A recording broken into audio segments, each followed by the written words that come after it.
ओ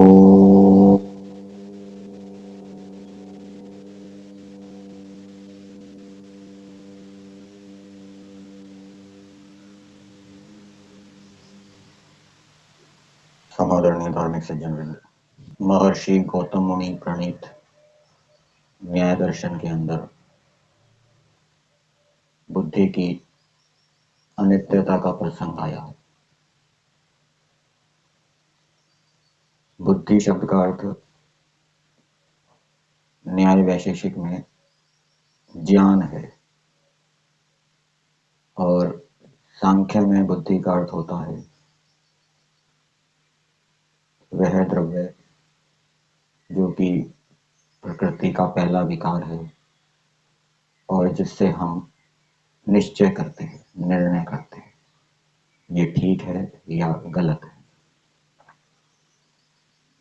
तो बुद्धि के विषय में संशय हो गया। बुद्धि अर्थात ज्ञान, ज्ञान के विषय में संशय हो गया कि ये नित्य है या अनित्य, क्योंकि यह ज्ञान नित्य पदार्थों के साथ भी मेल खाता है और अनित्य पदार्थों के साथ भी मेल खाता है, इसलिए संशय हो गया। रास्ते में कोई वस्तु पड़ी हुई है, कुछ कुछ अंधेरा हो रहा है, तो वो वस्तु सांप जैसी भी दिख रही है, सांप के साथ भी उसकी समानता है और रस्सी के साथ भी उसकी समानता है। तो संशय हो गया, ये वस्तु सांप है या रस्सी है। ऐसे ही ज्ञान बुद्धि के विषय में संशय हो गया, क्योंकि उसका एक धर्म नित्य पदार्थों के साथ भी मिलता है और अनित्य पदार्थों के साथ भी मिलता है, और वो धर्म बताया अस्पर्श। ज्ञान के अंदर कोई स्पर्श गुण नहीं है। आकाश जिसको नित्य स्वीकार किया गया है, उसके अंदर भी स्पर्श नहीं होता। आकाश का गुण तो शब्द है, स्पर्श गुण तो वायु का होता है। और दूसरा उदाहरण दिया अनित्य का, कि जो अनित्य पदार्थ हैं, कौन सा उदाहरण दिया? एक तो आकाश का उदाहरण दिया और दूसरा कर्म का उदाहरण दिया कि कर्म के अंदर भी स्पर्श नहीं होता, कर्म के अंदर कोई दूसरा गुण नहीं रहता, गुण के अंदर भी दूसरा गुण नहीं रहता। तो ज्ञान एक गुण है, तो उस गुण के अंदर दूसरा स्पर्श गुण नहीं रहता। तो कर्म के साथ भी इसकी समानता है, कर्म भी स्पर्श वाला नहीं है। आकाश के साथ भी इसकी समानता है कि यह आकाश के समान अस्पर्श वाला है। तो संशय हो गया, इसको आकाश के समान नित्य माने या कर्म के समान अनित्य माने। कर्म जो हम करते हैं वो तो कुछ देर टिकता है, फिर नष्ट हो जाता है। कोई भी अच्छा कर्म किया या बुरा कर्म किया तो वो करने के बाद नष्ट हो जाता है, लेकिन उसके संस्कार पड़ते हैं, अच्छे बुरे कर्मों के संस्कार, और उन संस्कारों के आधार पे हमें फल मिलता है। अच्छे कर्मों के अच्छे संस्कार, बुरे कर्मों के बुरे संस्कार। इनको धर्माधर्म कहते हैं, अदृष्ट कहते हैं, और इनके आधार पे हमको सुख दुख रूपी फल मिलता है। तो सांख्यवादियों ने कहा कि बुद्धि नित्य है, और क्या हेतु दिया? प्रत्यभिज्ञानात्। प्रत्यभिज्ञा एक शब्द है, उसका अर्थ होता है पहचान, पहचानना। तो हम पहले देखी हुई वस्तु को पहचान लेते हैं, निर्णय कर लेते हैं कि ये मैंने पहले देखी थी, तो उससे क्या सिद्ध हुआ कि बुद्धि नित्य है। तो इस पर प्रश्न उठाया गया कि आप जिस बुद्धि की चर्चा कर रहे हैं वो बुद्धि तो जड़ पदार्थ है, प्रकृति का पहला विकार है, जड़ पदार्थ तो पहचान नहीं कर सकता, इसलिए आपकी बात ठीक नहीं है। यदि आप उस जड़ बुद्धि का लक्षण पहचानना करते हैं तो फिर आत्मा का क्या लक्षण है? आत्मा की क्या विशेषता है? यदि वो कहे कि आत्मा जानता है, तो जानना पहचानना दोनों का एक ही तो अर्थ है, भेद नहीं है।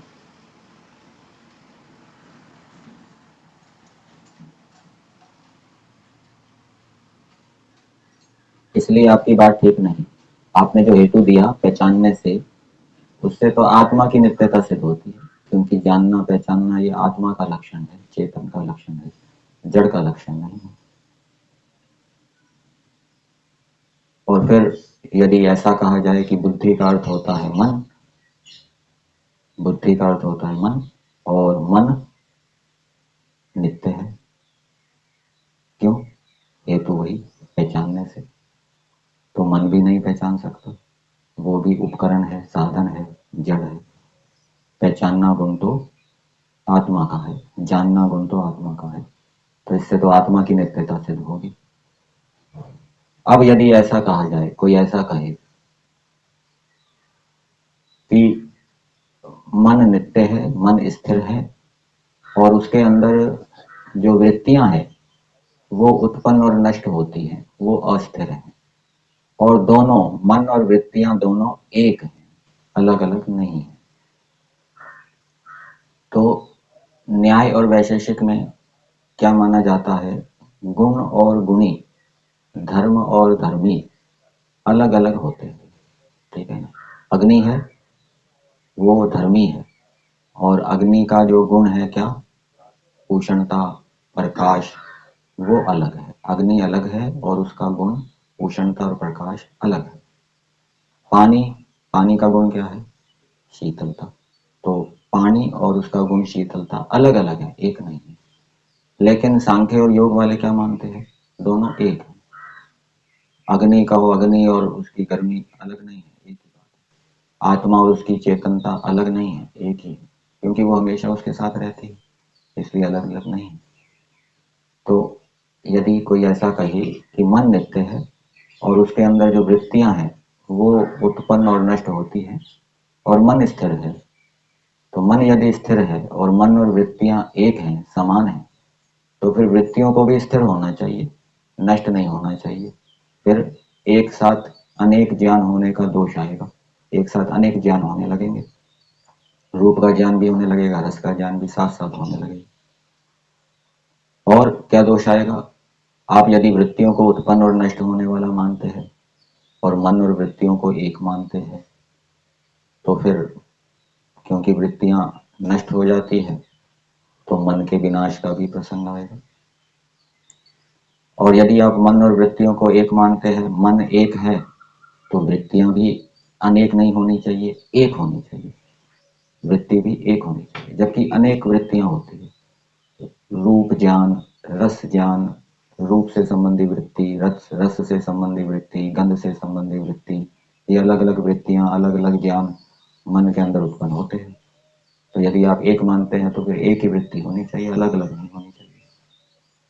तो इस पर पूर्व पक्षी ने कहा कि मन के अंदर वृत्ति तो एक ही होती है, लेकिन हमको भ्रांति हो जाती है अनेक होने की। तो उसमें स्फटिक मणि का उदाहरण दिया।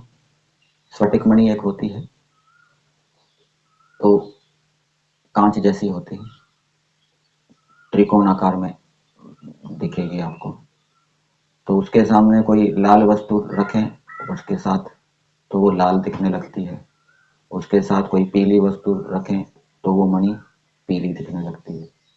तो मणि तो एक ही है, लेकिन उसमें अनेक होने की भ्रांति हो जाती है कि ये लाल है, पीली है, हरी है। ऐसे ही मन के अंदर वृत्ति तो एक है, लेकिन उसके अनेक होने की भ्रांति हो जाती है। तो इस पर सिद्धांती ने कहा कि आपने केवल दृष्टांत दिया है, हेतु नहीं दिया।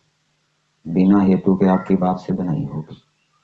कोई ऐसा कहे कि जीवात्मा ईश्वर का अंश है और ये दृष्टांत देने लग जाए कि जैसे अग्नि से चिंगारियां निकलती है, अथवा पानी से बूंदे ऊपर उठती हैं, तो जैसे अग्नि और चिंगारी एक ही है, पानी और उसकी बूंद एक ही है, अलग अलग नहीं है। और चिंगारी अग्नि का अंश है और बूंद पानी का अंश है, ऐसे ही ये जीवात्माएं क्या है, ईश्वर का अंश है। दृष्टांत दे दिया परंतु कोई हेतु नहीं दिया, तो बिना हेतु के आपकी बात सिद्ध नहीं होगी। तो इस पर पूर्व पक्षी ने कहा कि आप मन के अंदर अनेक वृत्तियों को मानते हैं, एक को नहीं स्वीकार करते, तो इसमें आपका क्या हेतु है? तो सिद्धांति ने कहा कि हमारा हेतु ये है कि मन के अंदर जो वृत्तियां हैं वो उत्पन्न और नष्ट होती हैं। जो ज्ञान हमें पहले हुआ था वो कुछ देर के बाद नहीं रहता, फिर नया ज्ञान उत्पन्न हो जाता है, वो भी कुछ देर के बाद नहीं रहता। तो इससे क्या सिद्ध हुआ? मन के अंदर वृत्तियां अनेक हैं। अब एक क्षणिकवादी बीच में कूद पड़ा, उसने पूर्व पक्षी के ऊपर आक्षेप किया कि आपने स्फटिक मणि का उदाहरण दिया और कहा कि जैसे स्फटिक मणि एक है उसमें अनेक होने की भ्रांति होती है। तो वो क्षणिकवादी कहता है कि वो जो स्फटिक मणि है वो भी एक नहीं है, वो भी प्रतिक्षण नई नई उत्पन्न होती है। ठीक है ना?